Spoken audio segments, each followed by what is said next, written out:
Hi friends, bake വിത്ത് ഐഷാസ് കിച്ചണിലേക്ക് എല്ലാവർക്കും സ്വാഗതം. ഇന്നിപ്പോൾ ഈ ഒരു സെഗ്മെൻറ്റിലെ 6ാമത്തെ റെസിപ്പിയാണ് ഷെയർ ചെയ്യാൻ പോകുന്നത്. അതും ഒരു ചോക്ലേറ്റ് ഡെക്കറേഷനാണ്. കേക്കിൻ്റെ മുകളിലൊക്കെ വെച്ച് കൊടുക്കാൻ പറ്റുന്ന നല്ലൊരു ചോക്ലേറ്റ് ഡെക്കറേഷനാണ്. ചോക്ലേറ്റ് കപ്പാണ് ഇന്ന് ഞാൻ ഷെയർ ചെയ്യാൻ പോകുന്നത്. അതുപോലെ തന്നെ ചോക്ലേറ്റ് മെൽറ്റ് ചെയ്യുമ്പോൾ എന്തൊക്കെ കാര്യങ്ങളാണ് ശ്രദ്ധിക്കേണ്ടതെന്നും പറയുന്നുണ്ട്. അപ്പോൾ നമുക്ക് റെസിപ്പിയിലേക്ക് പോവാം. ഇതാണ് വൈറ്റ് ചോക്ലേറ്റ് കോമ്പൗണ്ട്. ഈ ഒരു ചോക്ലേറ്റ് കോമ്പൗണ്ട് കൊണ്ടാണ് ഞാനിപ്പോൾ ഇവിടെ ചോക്ലേറ്റ് കപ്പ് തയ്യാറാക്കുന്നത്. ഇതുപോലത്തെ കോമ്പൗണ്ട് ചോക്ലേറ്റ് യൂസ് ചെയ്തിട്ട് നമുക്ക് ഏത് ഡെക്കറേഷൻസും ചെയ്തെടുക്കാം. പിന്നെ അതുപോലെ വൈറ്റ് ചോക്ലേറ്റ് കൂടാതെ ഡാർക്ക് ചോക്ലേറ്റ് കോമ്പൗണ്ടും കിട്ടുന്നുണ്ട്, മിൽക്ക് ചോക്ലേറ്റ് കോമ്പൗണ്ടും കിട്ടുന്നുണ്ട്.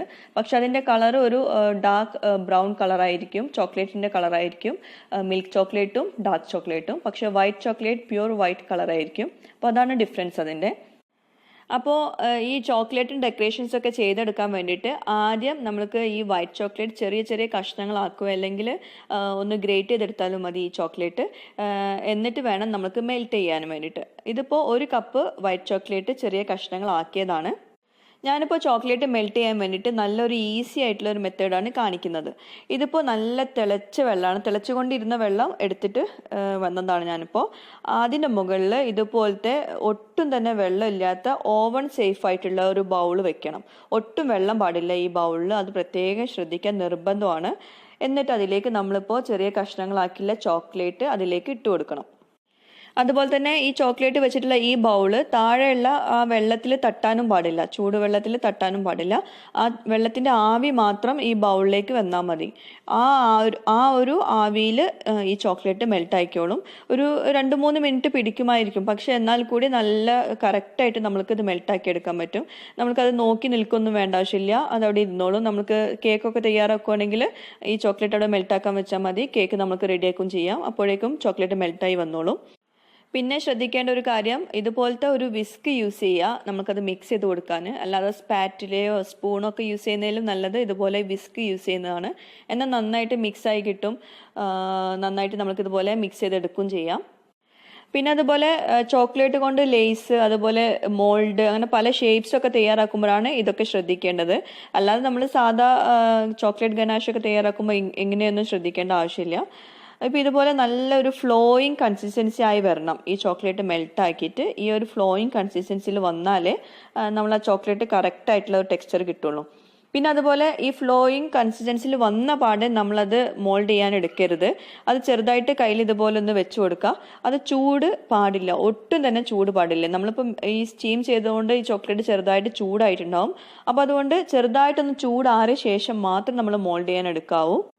ഇപ്പോൾ ഈ മെൽറ്റഡ് ചോക്ലേറ്റ് ഇപ്പോൾ നന്നായിട്ട് ചൂടാറിയിട്ടുണ്ട്, ചെറുതായിട്ടൊന്ന് കട്ടി ആയിട്ടുണ്ട്. ആ നേരത്തെ വന്നിട്ടുള്ള ആ ലൂസായിട്ടുള്ള കൺസിസ്റ്റൻസി അല്ല, കുറച്ചുകൂടെ കട്ടി ആയിട്ടുണ്ട്.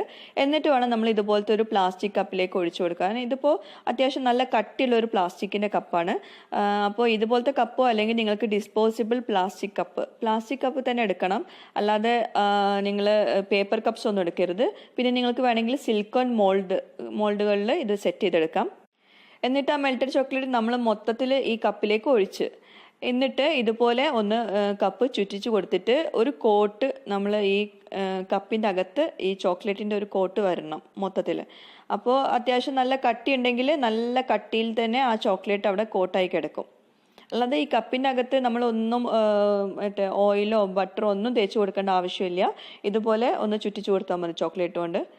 എന്നിട്ട് ബാക്കിയുള്ള ചോക്ലേറ്റ് ഈ ബൗളിലേക്ക് തന്നെ ഒഴിച്ചു കൊടുക്കുക. ഒരു കോട്ട് ചോക്ലേറ്റ് നമ്മൾ ചോക്ലേറ്റ് ഇതുപോലെ ചുറ്റിച്ചു കൊടുത്ത ശേഷം ബാക്കിയുള്ള ചോക്ലേറ്റ് ഇതുപോലെ ഒഴിച്ചു കൊടുക്കണം. പിന്നെ ഈ ഒരു കപ്പിൻ്റെ എല്ലാ സൈഡിലും ഒരേ ഒരു തിക്നെസ്സിലാണ് വേണ്ടത്. അപ്പോൾ നമ്മളത് ഇങ്ങനെ ഈ കപ്പ് കൊണ്ട് ചുറ്റിച്ചു കൊടുക്കുന്ന സമയത്ത് നമുക്കത് കണ്ടാൽ തന്നെ മനസ്സിലാവും. അപ്പോൾ ഒരു കോട്ടിങ് നമ്മൾ ചെയ്തെടുത്തു. എന്നിട്ട് അതൊരു 1 മിനിറ്റ് ഒന്ന് ഡ്രൈ ആയിക്കോട്ടെ, ആ ഒരു ചോക്ലേറ്റ് അവിടെ കിടന്ന് ഡ്രൈ ആയിക്കോട്ടെ.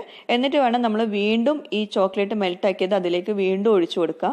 അപ്പോഴേക്കും ഈ ചോക്ലേറ്റ് മെൽറ്റായത് ഒന്നുകൂടെ ഒന്ന് തിക്കായിട്ടുണ്ടാവും. കാരണം ഈ 2 കോട്ടിങ് വന്നാലേ നമുക്ക് ആ ഒരു കപ്പ് പെട്ടെന്ന് നമുക്ക് പുറത്തെടുക്കാൻ പറ്റുള്ളൂ. വളരെ തിന്നായിട്ടുള്ള ഒരു കോട്ടിങ് ആണെങ്കിൽ ആ കപ്പ് പെട്ടെന്ന് പൊട്ടിപ്പോവും. നമ്മൾ പുറത്തെടുക്കുന്ന സമയത്ത് പൊട്ടിപ്പോവാനുള്ള ചാൻസ് ഉണ്ട്. എന്നിട്ട് വീണ്ടും ഇതുപോലെ തന്നെ ചെയ്യുക. അപ്പോഴേക്കും ചോക്ലേറ്റ് നന്നായിട്ട് കട്ടിയായിട്ട് വന്നിട്ടുണ്ടാവും. പിന്നെ സാധാ കുക്കിംഗ് ചോക്ലേറ്റ് കൊണ്ടൊന്നും ഇതുപോലെ നമ്മൾക്ക് ചെയ്തെടുക്കാൻ പറ്റില്ല. നല്ല ചോക്ലേറ്റ് കോമ്പൗണ്ട് തന്നെ യൂസ് ചെയ്യുക. ഇതുപോലത്തെ കപ്പൊക്കെ നല്ല സ്ട്രോങ് ആയിട്ടുള്ള കപ്പ് കിട്ടണമെങ്കിൽ ഇതുപോലത്തെ ചോക്ലേറ്റ് കോമ്പൗണ്ട് തന്നെ യൂസ് ചെയ്യുക. അപ്പോൾ നമ്മളിപ്പോൾ രണ്ടാമത്തെ കോട്ടിങ്ങും ഇതുപോലെ നമ്മളിതുപോലെ നന്നായിട്ട് കോട്ട് ചെയ്തെടുത്തിട്ടുണ്ട്. അപ്പോൾ ബാക്കിയുള്ളത് നമുക്ക് ബൗളിലേക്ക് മാറ്റാം. ബാക്കിയുള്ള അപ്പോൾ കുറച്ചുകൂടെ ബാക്കിയുണ്ടല്ലോ, അപ്പോൾ അത് നമുക്ക് ബൗളിലേക്ക് ഒഴിച്ചു കൊടുക്കാം. പിന്നെ ഈ ചോക്ലേറ്റ് കോമ്പൗണ്ട് ഇതുപോലെ മെൽട്ടാക്കിയിട്ട് നമ്മൾ ഒരു മോൾഡൊക്കെ ചെയ്യുമ്പോൾ നമുക്ക് പെട്ടെന്ന് അത് റെഡിയായി കിട്ടും. ഒരു 5 മിനിറ്റ് ഒക്കെ മതി സെറ്റായി കിട്ടാൻ. പക്ഷെ ഞാനിപ്പോൾ ഇത് കുറച്ച് നേരം ഇത് ഫ്രീസറിലൊക്കെ വെച്ച് നന്നായിട്ട് സെറ്റായിട്ട് എടുക്കുന്നുള്ളൂ. അപ്പോൾ ഇതുകൊണ്ട് ഈ ഒരു കപ്പ് തിരിച്ച് വെച്ചിട്ട് വേണം, അതായത് കമഴ്ത്തി വെക്കണം. ഒരു പ്ലേറ്റിൻ്റെ മുകളിലോ അല്ലെങ്കിൽ ബൗളിൻ്റെ മുകളിലോ ഇതൊന്ന് കമഴ്ത്തി വെക്കണം. എന്നിട്ടാണ് അത് സെറ്റ് ആവാൻ വെക്കേണ്ടത്. വേറെ ഒന്നും കൊണ്ടല്ല, നമ്മളത് നേരെ സ്ട്രെയിറ്റ് ആയിട്ട് വെച്ചിട്ടുണ്ടെങ്കിൽ ആ ചോക്ലേറ്റ് ഒക്കെ താഴേക്ക് എടുക്കും. അപ്പോൾ നമ്മൾക്കത് പുറത്തെടുക്കാൻ കുറച്ച് ബുദ്ധിമുട്ടാണ്. ഇതിപ്പോൾ നന്നായിട്ട് സെറ്റായിട്ടുണ്ട്. 30 മിനിറ്റ് ഞാൻ ഫ്രീസറിൽ വെച്ചിട്ടുണ്ടായിരുന്നു. 5 മിനിറ്റ് പുറത്ത് വെച്ചിട്ട് 30 മിനിറ്റ് ഫ്രീസറിൽ വെച്ചിട്ടുണ്ടായിരുന്നു സെറ്റാവാൻ വേണ്ടിയിട്ട്. അപ്പോൾ ഫ്രീസറിൽ നിന്ന് പുറത്തെടുത്തിട്ട് ഇതുപോലെ ഒന്ന് കമഴ്ത്തി വെച്ചിട്ട് നന്നായിട്ടൊന്ന് ടാപ്പ് ചെയ്ത് കൊടുക്കുക. അപ്പോൾ ഉടനെ നമ്മൾക്ക് പെട്ടെന്ന് എടുക്കാൻ പറ്റും. വേറെ കത്തി കൊണ്ടൊന്നും എടുക്കേണ്ട ഒന്നും ആവശ്യം വരുന്നില്ല. അപ്പോൾ നമ്മുടെ ചോക്ലേറ്റ് കപ്പ് റെഡി ആയിട്ടുണ്ട്. എല്ലാവർക്കും ഇഷ്ടമായെന്ന് വിചാരിക്കുന്നു. അപ്പോൾ നമുക്ക് ഇതൊക്കെ വെച്ചിട്ട് നല്ലൊരു അടിപൊളി റെസിപ്പിയുമായിട്ട് വരാം. Okay, bye, thank U.